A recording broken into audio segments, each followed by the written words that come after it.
Good morning. Welcome to Walking Boxing. It is Monday, Easter Monday, in fact, April 21st, 2025. And I thought I would brave the crowd this morning because I'm on Honor Avenue here in Mount Macedon. It's currently 8:15 in the morning, or maybe closer to 8:20 in the morning. And I thought I would just brave our normal route. I thought, well, it can't be that busy today. It's 8:15 in the morning of a Monday, although it is, as I said, Easter Monday. But as I say that, there is literally hundreds of people walking past and heading down to the main bit where they blocked the road off. So they're a dedicated mob, I'll tell you that, or I'll give them that. Now, a lot of them, or I think most of them, will be coming from the Melbourne area, which is about 40 minutes away. So it'd be an early start to the morning from a lot of these people. But good on them, they've made the track down here to see our beautiful part of the world, although it is overcast and drizzling this morning, so I'm not sure how good it's going to look, but they don't seem to care. They absolutely love it. Now, I think we're only maybe a week or so away from all the leaves actually being off the trees, so the novelty will wear off really quick. But at the moment, yeah, there are people everywhere, so we'll see how we go. We might maybe I should go through and do a bit of a street talk thing and interview a few and see what the attraction is. We'll see. All right, on this day, let's get to the boxing. 2012 in El Paso, Texas. Mexican Abner Mares, very, very good fighter. Abner Mares defeated Puerto Rican Eric Morel by decision, and he won the WBC Super Bantamweight title in that fight in El Paso. 2014. Belgium Delphine Persoon defeated Argentina's Erica Anabella, crowning, this is a female fight, this one, crowning herself the WBC 140-pound champion, and that took place in Belgium. Then in 2018, Jermell Charlo knocked out Hugo Centeno in the second round for the WBC middleweight title at the Barclays Center in New York. Now, I haven't had a chance to look at the Grand Prix results yet. I'm not quite sure there are any Aussies on.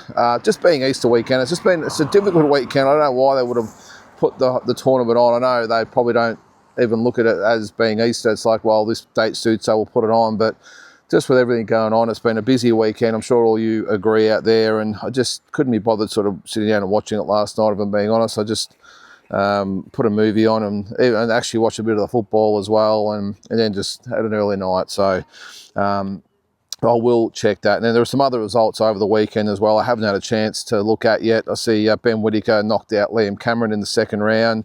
Gabriel Fundora retained her undisputed flyweight title. So bit going on. And this weekend actually is when it all sort of starts, doesn't it? We've got the Chris Eubank Jr. and Conor Benn fight. And then we go into what's going to be a busy couple of months, because the week after that is the triple header, really. It's who's first? Ryan Garcia and Rolly Romero, Devin Haney, Jose Ramirez, and Teofimo Lopez, Arnold Barboza, which I think will be the best fight on the card. So they're on. Then on the Saturday night is Canelo Alvarez and William Skull. So that'll be the next card. And then on the Sunday is Naoya Inoue up against Cardena. So this will be a really good weekend. And then here in Australia, we've got the Sam Goodman pay-per-view with Harry Garside. Now, I've made the executive decision on that, by the way, and maybe we'll see who else is added to the card.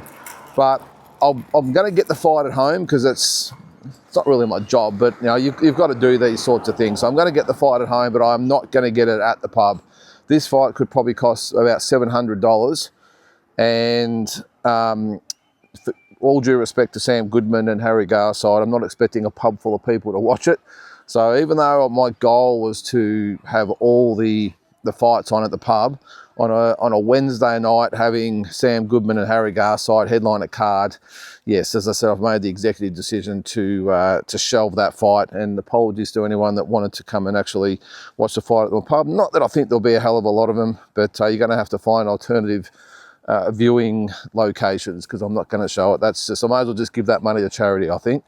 So anyway, Then what is it after that? We've got hopefully George Kambosos in New York. That fight still hasn't been announced. Now, it's supposed to be a week ago they were going to announce that fight, and still nothing. So there's got to be something happening there. Some last minute little hiccups as far as negotiating goes. I know it was sort of announced already that it's June 14 in New York City, but nothing official yet. And Richardson Hitchison did say himself last week that it was supposed to be that weekend. So not sure what's happening there. I'll tell you what, one of sort of big news I'll get to in a sec is that George's stablemate, Irman Kadaev, with a massive fight coming up. I'll get to that in a sec. But so that's June 14. Then starting to think what the next big card is after that. Well, it's probably the one I'm about to speak about now, which is July 12th.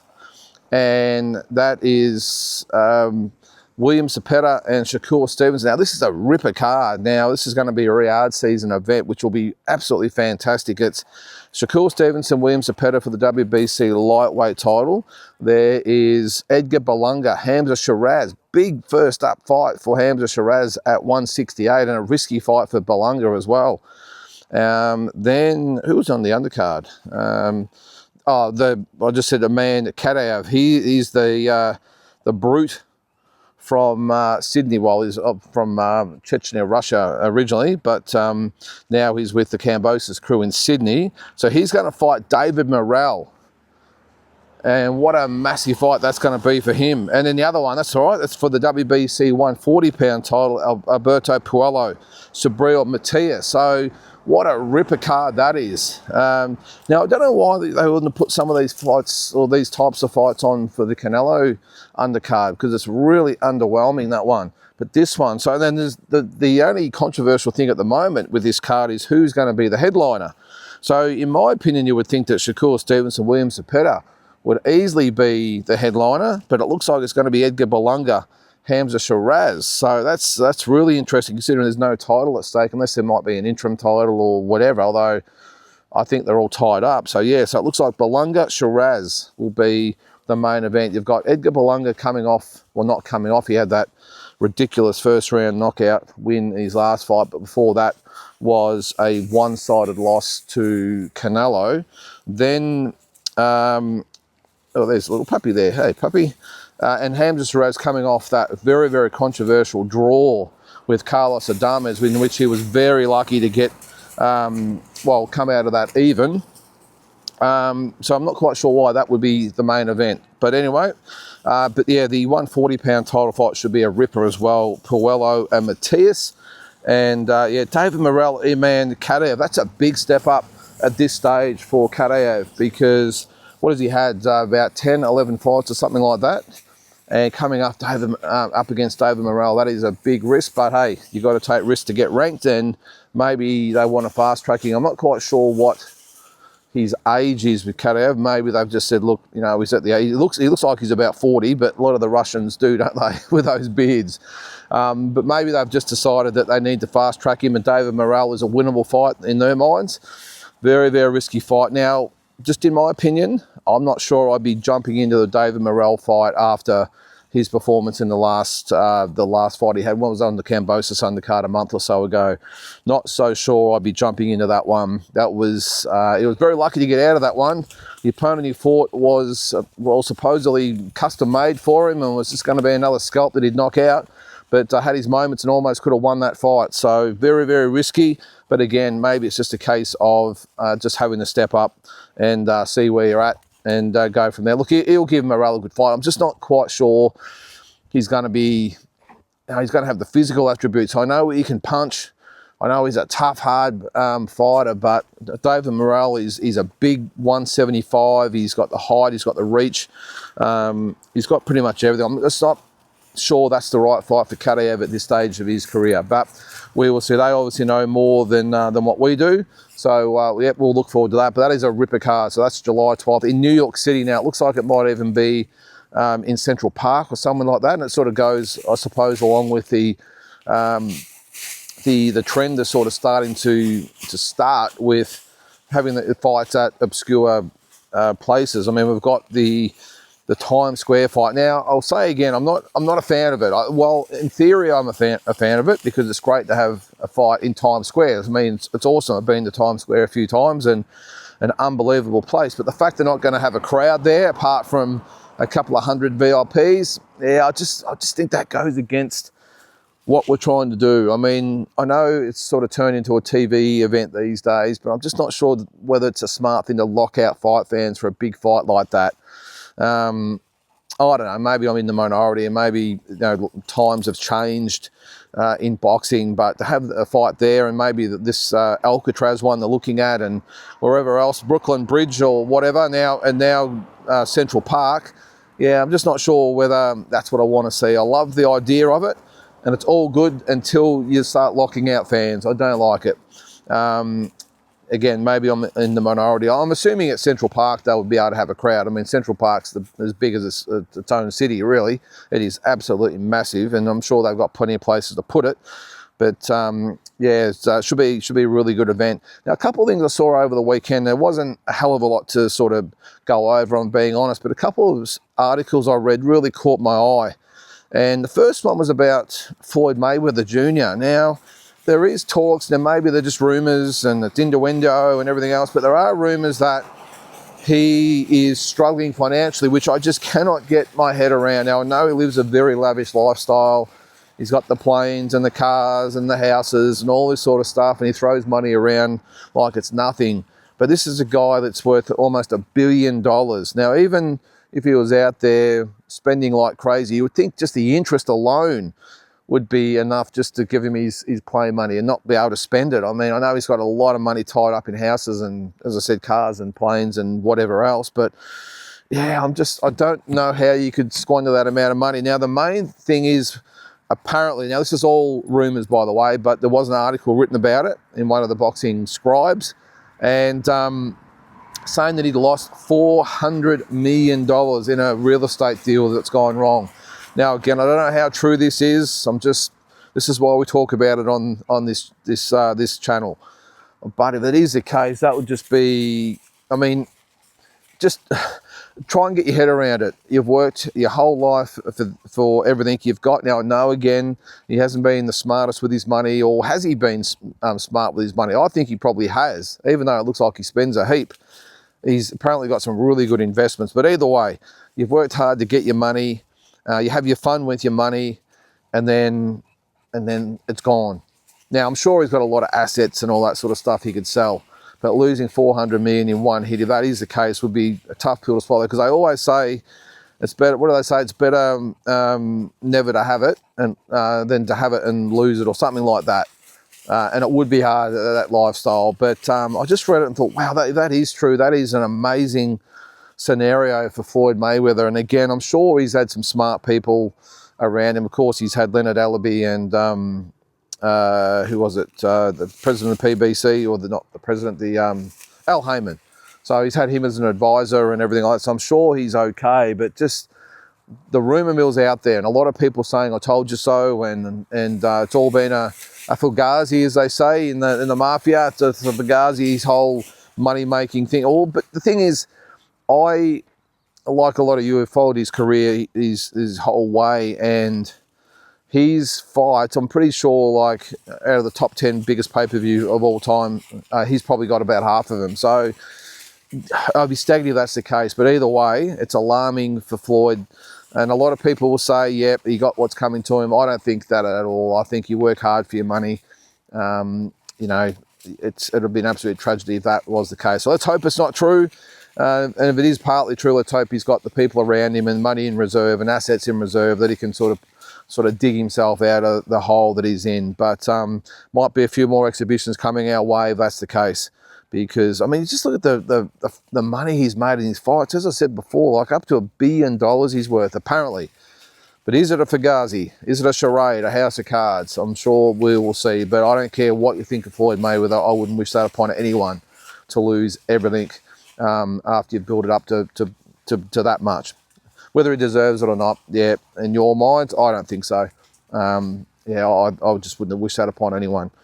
All right, and the one other thing that caught my eye as well, I watched a Well, last week I watched the UFC when Paddy Pimblett, is it the UK guy? And I don't know, is he English? I'm assuming he's English, or is he Welsh or something? He's got a really weird accent. Let's just say he's English. And I must have YouTubed something, and it came up yesterday in the recommended videos they send you when you watch YouTube all the time. And one of it was his weight cut.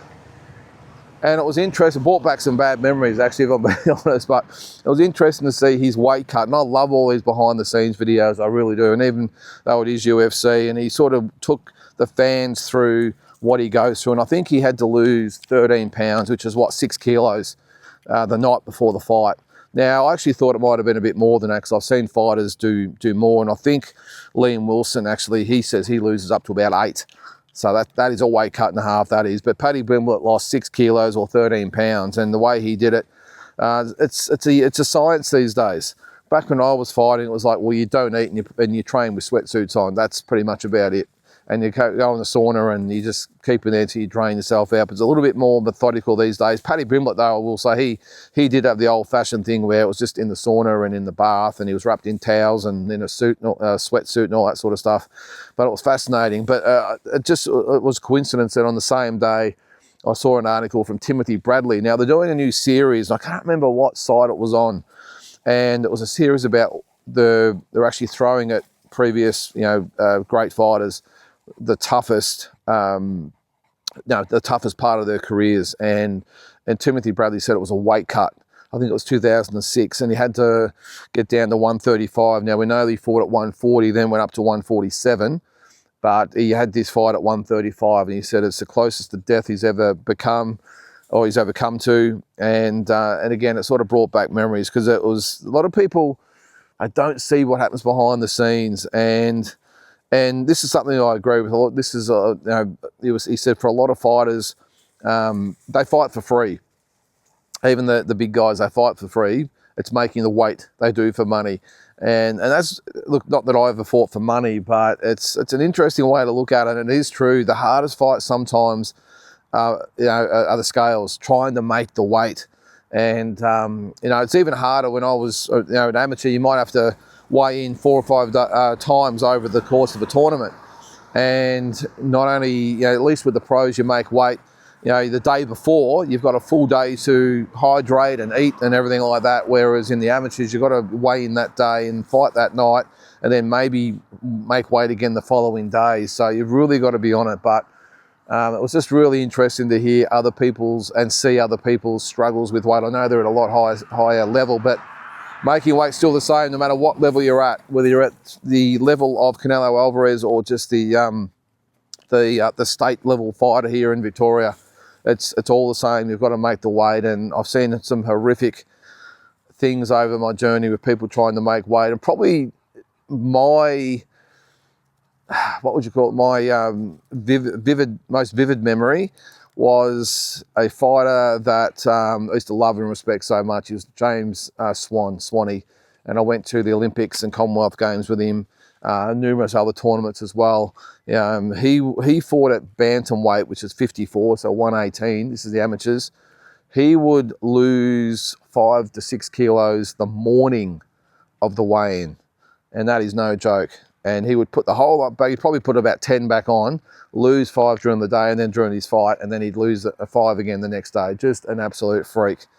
Didn't do himself many favours though. Now, Swanee, if you're watching, I doubt you are, but didn't do himself a lot of favours, by the way, because he didn't really look after himself that well as far as making weight and getting his body weight down in the lead up to the tournament. But you've never seen anything like this. And just with guys like, in my experience, guys like Justin Crawford on the national team, and Bomber Peden, just the way they make weight. I always thought I did it hard, but I was sort of responsible. I used to sort of get my weight down responsibly.